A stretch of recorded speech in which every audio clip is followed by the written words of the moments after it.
Às vezes, você se sente como se fosse esmagado por um gigante que impõe a você a sua vontade como condição para você continuar vivendo. Mas esse gigante exige mais do que você tem, ele exige o que você é. E quanto mais você cede, mais tem a sensação de estar se afastando da possibilidade de sonhar, como se o sonho fosse um problema a ser evitado. Se isso já foi sentido por você, então te convido a pensar sobre isso por alguns minutos. Olá, bem-vindo, bem-vinda. Este é o podcast Serenidade. Meu nome é Alcimara Menezes e sou psicóloga especializada em clínica fenomenológica existencial. Este podcast tem o objetivo de compartilhar reflexões sobre a vida e o viver. Toda segunda-feira, às 18 horas, nós temos um novo episódio. No episódio de hoje, eu gostaria de trazer uma expressão que eu ouvi em um filme, mas eu acho que é o desafio de muita gente hoje em dia, quando o pão é mais importante do que o sonho. Essa expressão eu ouvi no filme Pérolas ao Mar, de 2018. É um filme chinês que apresenta a história de um casal ao longo de 10 anos. Os nossos protagonistas se chamam Jian Qin e Xiao Xiao. A história começa em 2007, com esses dois jovens fazendo parte de uma juventude lançada à esperança de que em Pequim, o centro econômico de uma China florescente, eles obterão sucesso. Jian Qin recém-formado, sonha em criar um jogo eletrônico que fará tanto sucesso que garantirá sustento e riqueza para ele, seu pai e orgulho para toda a sua cidade natal. Por outro lado, Xiao Xiao é uma jovem que vive sem a presença da família, porque a sua mãe está vivendo no exterior e seu pai já está falecido. Então ela procura um lar em Pequim e acredita que isso só pode ser alcançado através do casamento. É importante destacar a importância das famílias na vida destes jovens ainda no século XXI, onde casamento, trabalho, futuro ainda passam pelo planejamento e aprovação dos pais. Mas neste momento é como se todos pudessem sonhar livremente e há uma certa tolerância da parte da família como um tempo autorizado para saber se o sonho tem chance de sucesso ou não. E o encontro desses dois personagens se dá dentro desse contexto, em um mundo de muitas determinações para o caminho que se deve seguir. O encontro acontece na véspera do Ano Novo, uma data em que todos devem voltar para casa, para sua terra natal, suas raízes, para comemorar e atrair boas energias. E no Ano Novo tem aquela atmosfera que cria aquela sensação de que a vida é uma grande viagem, onde transitamos entre estações, ora retornando para o que dá sentido, ora desapegando do passado em direção de um futuro sonhado. E essa viagem para casa acontece, a princípio, dentro de um trem. Em determinado momento, o trem, esse gigante de aço, para, impedido de seguir por falta de energia. Mas nossos jovens, Jian Qin e Xiao Xiao, veem na vida selvagem, representada por um alce no meio da neve, a possibilidade para continuar. Então eles descem do trem, abandonam os gigantes de aço, seguidos por outros dois amigos, e utilizam a sua própria energia, podendo criar um diálogo entre o selvagem e o civilizado, as regras e a liberdade. Então é possível dialogar com a vida sem estar completamente domesticado. Assim como floresce a vida, floresce o amor entre Jian Qin e Xiao Xiao. Juntos, cercados pelo mundo do trabalho, ainda em instalações precárias, eles podem ter uma vida que dialoga tanto com as demandas de sucesso quanto a vida no presente. São abertos, quase selvagens, mas atentos ao caminho que precisam trilhar. Mas com o passar do tempo, as promessas não vão se tornando realidade, mostrando que a jornada de realização dos projetos pessoais pode ser muito mais dura e difícil. Xiao Xiao, como uma boneca de pano, vai se encaixando nas novas demandas sem perder a flexibilidade e o olhar atento. Atualiza o seu sonho, que foi de ter um endereço em Pequim a ter um lar com Jianqing, em quem ela passa a confiar e acreditar no sonho. Jianqing, porém, começa a perceber que seus amigos próximos, parceiros de sonho, começam a desistir, decididos a atender os caminhos previamente planejados por suas famílias. Aliás, o prazo dado por essas famílias estava vencendo e eles não tinham alcançado tão esperado sucesso no centro econômico do país. Um desses amigos, bem resignado, declara: "Acho que pão é mais importante do que sonho." Mas Jianqing e Xiao Xiao continuam em Pequim, agora sozinhos. Decidem que precisam dialogar com a necessidade de pão enquanto desenvolvem o sonho. É bem nesse tempo de abertura, nessa primavera, que começa a florescer a ideia que no futuro viria a ser o grande salto para Jianqing. Trata-se de um jogo que se passa no espaço, onde dois amigos, Ian e Kelly, se perdem e Ian passa a procurar por Kelly em um mundo sem cor. É uma possível jornada onde a cor só poderia ser recuperada. O mundo só voltaria a ter cor se Ian e Kelly se encontrassem. A Xiao Xiao agora está em um segundo emprego para que Jianqing possa ter uma carga menor de trabalho, para ter mais tempo para desenvolver o jogo. A vida ainda é difícil, mas ainda tem esperança. E seguem assim. Até que ocorre uma reunião com os ex-colegas de turma e Jianqing, constrangido por ainda não ter o trabalho dos sonhos, mente dizendo que tem. E é desmascarado pelos colegas, que também não suportam a ideia de ter um deles ainda investindo em um sonho. Sem que eles percebam, Jianqing ouve a zombaria e daquele momento em diante começa a sentir uma revolta, porque ainda não tinha alcançado o sucesso que ele tanto esperava. Agora, não é possível para Jianqing nada que não seja o sucesso imediato. Com o tempo, a revolta aparece em forma de raiva direcionada a quem está mais próximo dele e que o conhece de verdade. Nesse caso, Xiao Xiao e seu pai. Com o pai, as brigas começam a ser o tom da conversa. E com Xiao Xiao, só silêncio e desprezo. Ele não quer nada e ninguém por perto que o lembre quem ele é. Foge da vida real, do mundo, tranca-se no mundo virtual dos jogos, com abuso de bebidas alcoólicas e cigarros.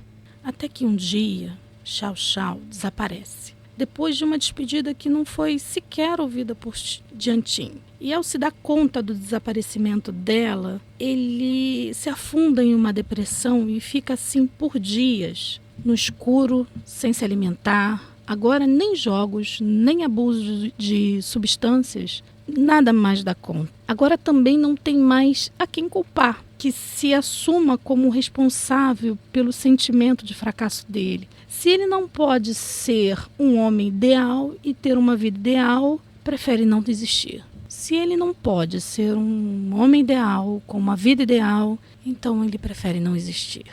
Até que um dia ele se levanta, abre as janelas, põe as coisas no lugar e decide finalizar o seu projeto. Onde agora o personagem Ian procura desesperadamente Kelly e pede que todos em seu caminho, caso a encontrem, peçam perdão por ele. Ele começa a se relacionar novamente com a vida que é a dele. Ele volta a trabalhar em trabalhos temporários e consegue finalmente lançar o seu projeto. Ele coloca o jogo no ar e Ian agora está no espaço. E para o seu espanto, descobre que não apenas ele, mas muita gente tinha perdido algo importante. Milhares de pessoas procuravam uma Kelly, a sua Kelly. Cada um procurava a sua Kelly. Enfim, ele consegue o tão sonhado sucesso. o relato eu paro aqui, sugerindo que você, se puder, assista o restante do filme, especialmente a parte dos créditos. Eu paro aqui porque eu quero convidar você a refletir sobre o que levou Jianqing a tanto sofrimento.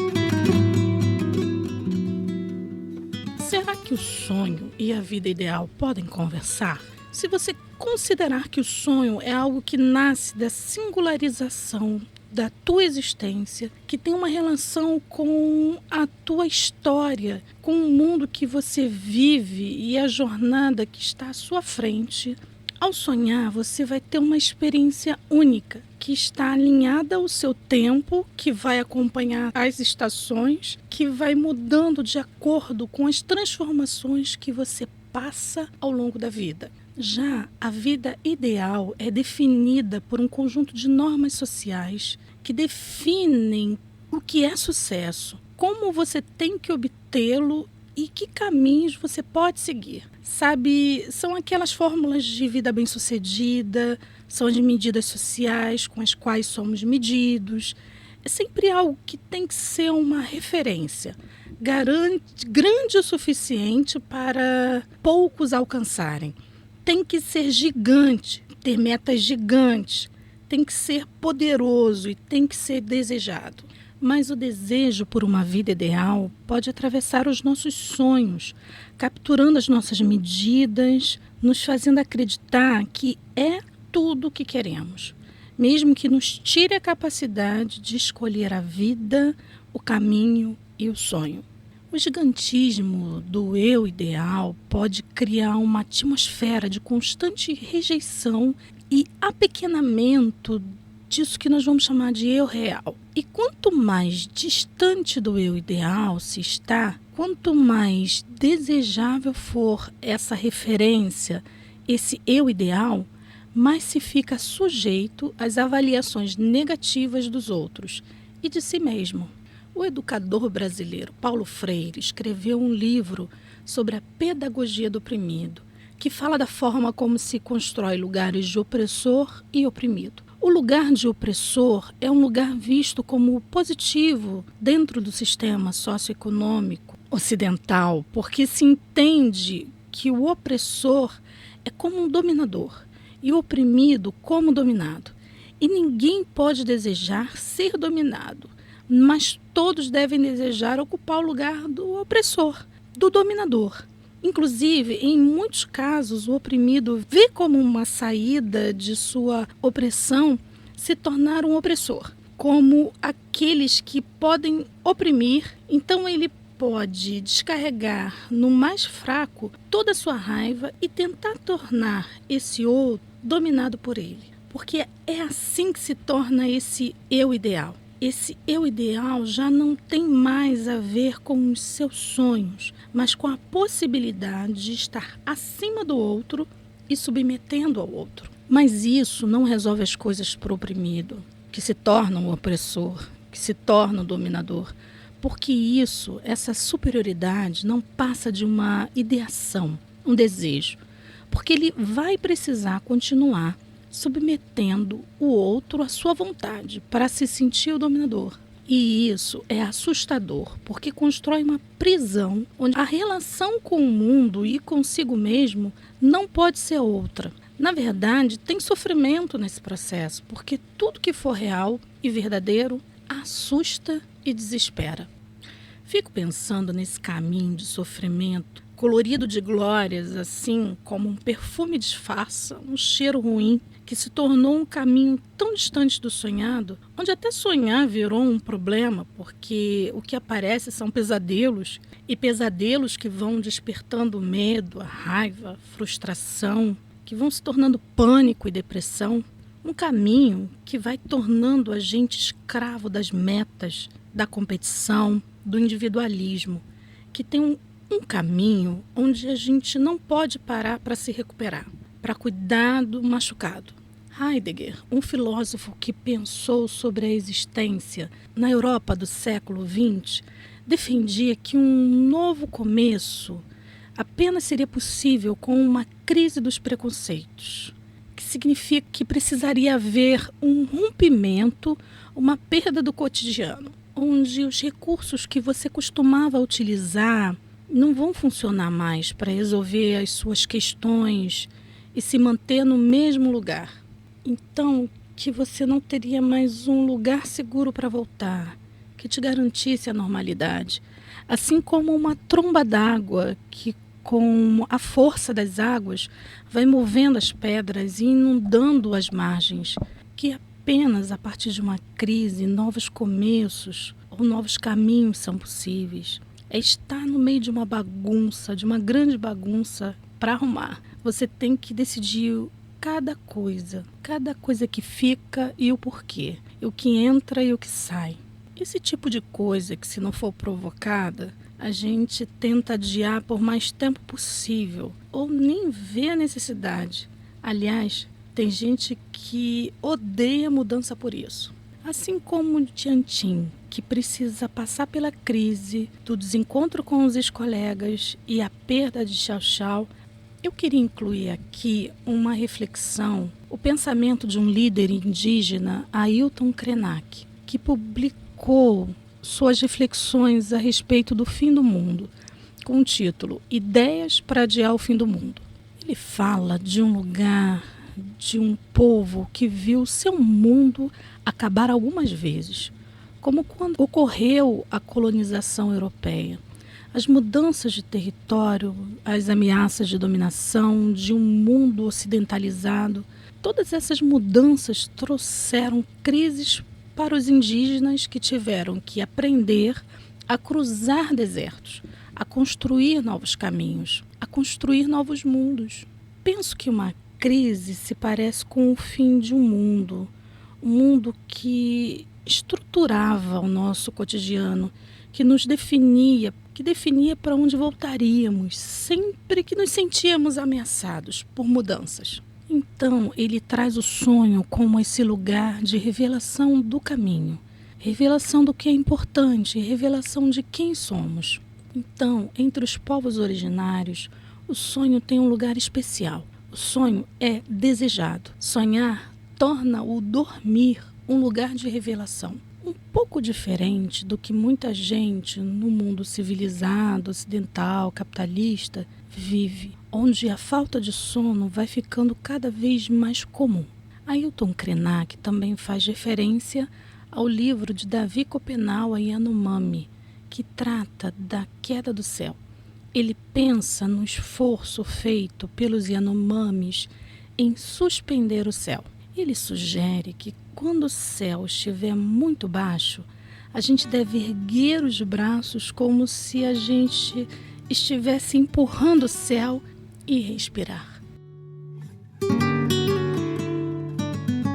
Eu penso que se a gente se sente esmagado por um gigante de um ideal de ser que esmaga os nossos sonhos, bloqueando os nossos caminhos para o futuro e dizendo que a vida só pode ser vivida de um jeito, seguindo um determinado script e desejando apenas uma coisa, uma meta.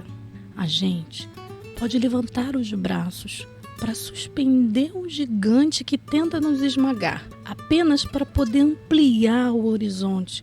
Porque se a gente consegue ver, a gente consegue perceber que existem muitos caminhos, que ninguém vive só de pão, assim como não vive só de sonho. Mas o homem precisa dos dois, dessa relação pão e sonho, para se sustentar ao mesmo tempo que se revela, que vive o presente, mas não perde de vista o futuro. Que a gente não precisa que ninguém seja menor do que é para a gente ser o que precisa ser, porque sonhos são fontes inesgotáveis de possibilidades para novos caminhos até o pão. Penso na jornada do Tiantin, do quanto, mesmo que ele se recusasse, teve que aprender a ter respeito ao tempo, às estações, reconhecer suas perdas e seus ganhos, o quanto foi sofrido para ele, mas não acabou, e que ainda dá para suspender o céu e dar uma boa olhada. hoje fico por aqui, suspendendo o céu para te ajudar a dar uma boa olhada, desejando que novos horizontes sejam possíveis para você. Até o próximo episódio.